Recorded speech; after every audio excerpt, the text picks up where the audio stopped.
حي على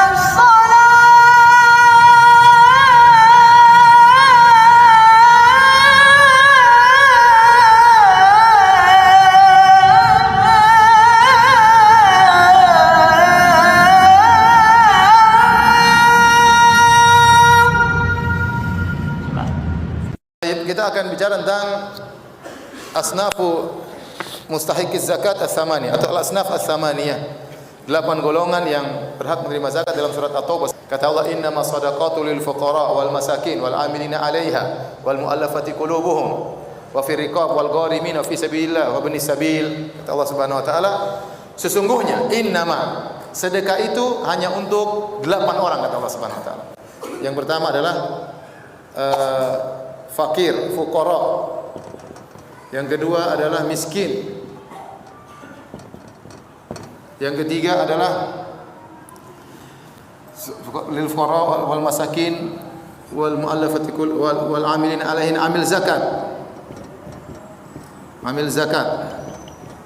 Yang ketiga, yang keempat adalah muallaf. Yang kelima budak. Yang keenam hutang, berhutang. Yang ketujuh fi sabilillah, sabilillah. Yang kedelapan ibnu sabil. Yang budak kita hapus dulu karena sekarang sudah nggak ada budak. Jadi tinggal 7 yang masih berlaku sampai sekarang ini. Fakir dan miskin. Apa namanya fakir? Fakir itu yang pemasukannya kurang dari setengah kebutuhan. Itu namanya fakir. Miskin pemasukannya gimana tulisannya? Pemasukan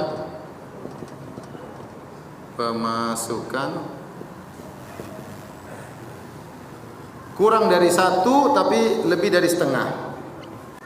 Itu namanya miskin. Misalnya kebutuhan dia per bulan 4 juta, pemasukannya 2,5 juta. Paham? Berarti dia pemasukannya lebih dari setengah tapi masih kurang dari 1. Paham? Paham tidak? Lapar atau gimana? Amil zakat, ya tukang tarik zakat. Kalau zaman dahulu, di zaman Nabi SAW, Nabi tugaskan amil zakat. Amil zakat itu bisa jadi orang kaya, dia bukan orang miskin.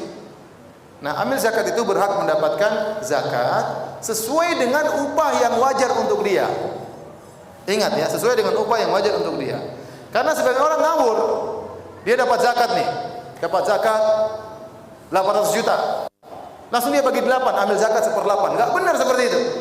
Ambil zakat 1/8 dapat 100 juta, enggak benar. Bukan begitu. Ambil zakat itu dia cuma dapat gaji yang sesuai dengan wajar. Kalau kerja seperti itu dapat berapa? Kalau dia sudah digaji oleh pemerintah, dia enggak boleh ngambil zakat. Kalau dia sudah digaji oleh pemerintah, dia boleh ngambil zakat. Memang dia tugas untuk ngumpulin zakat, dia hitung zakat, dia ngambil zakat, datang ke sana. Ini namanya amil zakat.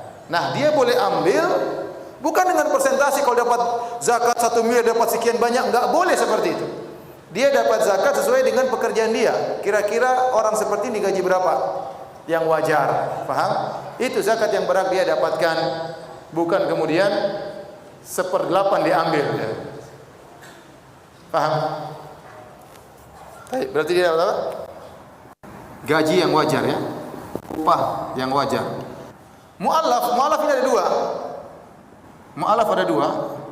Mu'allaf muslim, mu'allaf kafir. Mu'allaf kafir ada 2 juga.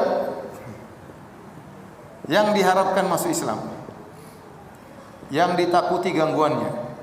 Jadi mu'allaf itu secara bahasa wal mu'allafati qulubuhum, orang-orang yang diambil hatinya, dilembutkan hatinya. Maka bisa 2, pertama baru masuk Islam, bukan muslim ya. Apa baru masuk apa? baru masuk Islam. Baru masuk Islam. Nah, kalau dia baru masuk Islam, kita perlu kasih dia duit, kasih dia pemberian agar kokoh imannya. Betapa banyak orang masuk Islam karena duit. Begitu dia masuk Islam, lama dia kenal Islam, akhirnya dia kokoh imannya. Seperti itu. Enggak apa-apa, ya. Nabi dahulu memberikan harta kepada orang-orang baru masuk Islam. Kemudian Nabi juga dahulu memberikan harta kepada orang-orang kafir yang diharapkan islamannya. Jadi kalau ada orang kafir, kita lihat dia mulai dekat-dekat, mulai kenal-kenal belajar Islam, kasih dia bantuan supaya dia lebih tertarik dengan apa? Islam. Diharapkan dia masuk Islam. Atau orang kafir yang suka ganggu. Ini ada orang selalu kafir ini. Misalnya ada PRT kafir, ini sering ganggu aja kerjanya. Udah kita kasih zakat. Biar dia enggak ganggu, dia orang Islam baik. Dia enggak tahu itu uang zakat. Kasih aja. Biar dia enggak ganggu, enggak apa-apa. Kalau ada orang kafir kita takutkan gangguannya kepada orang Islam, boleh kita kasih apa? Zakat. Ya, ini namanya mu'allaf. Hutang kalau punya hutang maka kita kasih dia yang bisa melunasi apa? Hutangnya. Ini kebanyakan sekarang asnaf ini, bagian ini terlalu banyak. Fi sabilillah ada khilaf. Apakah yang dimaksud fi sabilillah? Apakah hanya mujahid atau umum? Sebagian ulama mengatakan mujahid, kita berikan dia zakat yang perluan dengan jihadnya untuk beli barang-barang perangnya, maka boleh ada uang zakat kalau itu jihad yang syar'i. Benar-benar jihad yang syar'i. Ada yang mengatakan umum, termasuk mujahid adalah penuntut ilmu, para pendakwah, mereka juga. Ini pendapat Syekh bin Baz rahimahullah taala, ya. Karena di Saudi terkadang mereka memberikan zakat kepada para penuntut ilmu, pada pendakwah, karena sekarang jihad yang paling penting adalah jihad dengan dakwah, jihad dengan dakwah. Dan Allah menamakan tersebut dengan jihad. Kata Allah dalam surat Al-Furqan, wajahidhum bihi jihadan kabira. Wahai Muhammad, jihadlah kepada mereka bihi, dengan Al-Quran, dengan ilmu, dengan jihad yang besar. Sama Allah mengatakan, ya ayuhan nabi jahidil kuffar wal munafiqina. Berjihadlah melawan orang kafir dan berjihadlah melawan orang munafik. Bagaimana cara berjihad melawan orang munafik? Dengan ilmu. Karena orang munafik enggak boleh dibunuh. Jihad dengan orang munafik dengan apa? Dengan ilmu. Sehingga banyak ulama mengatakan bahwasanya orang-orang yang berdakwah, menuntut ilmu, apalagi membantah kristenisasi misalnya, pakai uang zakat enggak apa-apa. Pakai uang zakat enggak apa-apa untuk membendung orang-orang kristenisasi, membendung pemurtadan, ya. Membendung penon musliman, ya. Apa namanya? Kasih dia duit supaya membendung hal tersebut. Ibnu Sabil yaitu orang yang bersafar kehabisan duit. Kita kasih dia zakat yang cukup buat dia pulang ke rumahnya dengan bekal perjalanannya. Sudah sampai, sudah selesai, bukan Ibnu Sabil lagi. Jadi secukupnya. Paham? Inilah yang disebut dengan orang-orang yang berhak untuk dapat zakat. Nah, dari sini kita tahu zakat tidak boleh kita bayarkan untuk bangun masjid, tidak boleh. Karena Allah mengatakan di awal ayat, innama, zakat itu hanya untuk. Maka ini perkara yang harus kita perhatikan. Kalau membangun masjid dengan uang sedekah, ya. Adapun kalau zakat mal, maka dengan ini sesuai dengan apa yang disebutkan dalam Al-Quran. Tidak boleh lebih daripada itu. Nah, bagaimana kita bayar zakat? Untuk fakir dan miskin, maka zakatnya dibayar zakat mal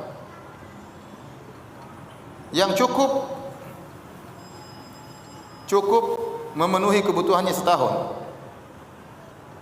Contoh, ada seorang dia punya penghasilan cuma 2 juta, sementara keperluan kehidupannya 3 juta.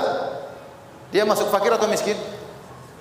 Miskin. Lebih dari setengah, kurang dari 1. Kita hitung selama 12 bulan, berarti dia butuh tambahan uang 12 juta. Kasih dia 12 juta. Seperti itu. Ustaz, kalau 12 juta dia belikan macam-macam, sudah. Kalau kita setiap bulan kita kasih apa? 1 juta. Tapi kita sisihkan buat dia 12 juta. Sehingga selama setahun dia tidak kekurangan. Ada seorang fakir, dia punya uang penghasilan cuma 1 juta, kebutuhannya 4 juta. Ya, dia fakir tapi istrinya 2 misalnya. Kebutuhannya 4 juta. Sementara penghasilan cuma berapa? 1 juta. Maka kita hitung keperluan dia 3 juta. Per bulan kali 12 berarti itu berapa? 36. 3 kali 12 berapa? 36 juta. Kalau kita kasih 36 juta, khawatir dia langsung sembarangan dia kawin lagi, jangan. Oleh gitu boleh kita setorkan setiap hari 3, tapi kita sisihkan buat dia berapa? 36 juta. Sehingga selama setahun dia tidak repot, dia tidak kesulitan. Paham? Itu cara berzakat. Taib. Inilah asnam mustahiqiz zakat. Tsamaniyah tidak boleh kita bayar sembarangan luar daripada ini. Nah, untuk zakat fitrah cuma ini yang boleh dibayar, fakir dan miskin. Ini khusus zakat fitrah. Karena dalam hadis kata Nabi sallallahu alaihi wasallam, zakat fitrah adalah tuhratan lil shaim wa tu'matan lil masakin. Fungsi zakat fitrah adalah untuk membersihkan orang yang berpuasa. Selama dia berpuasa mungkin dia ada kekurangan, mungkin dia ngomongannya kotor atau pandangannya salah-salah, maka dengan bayar zakat fitrah puasanya jadi bersih.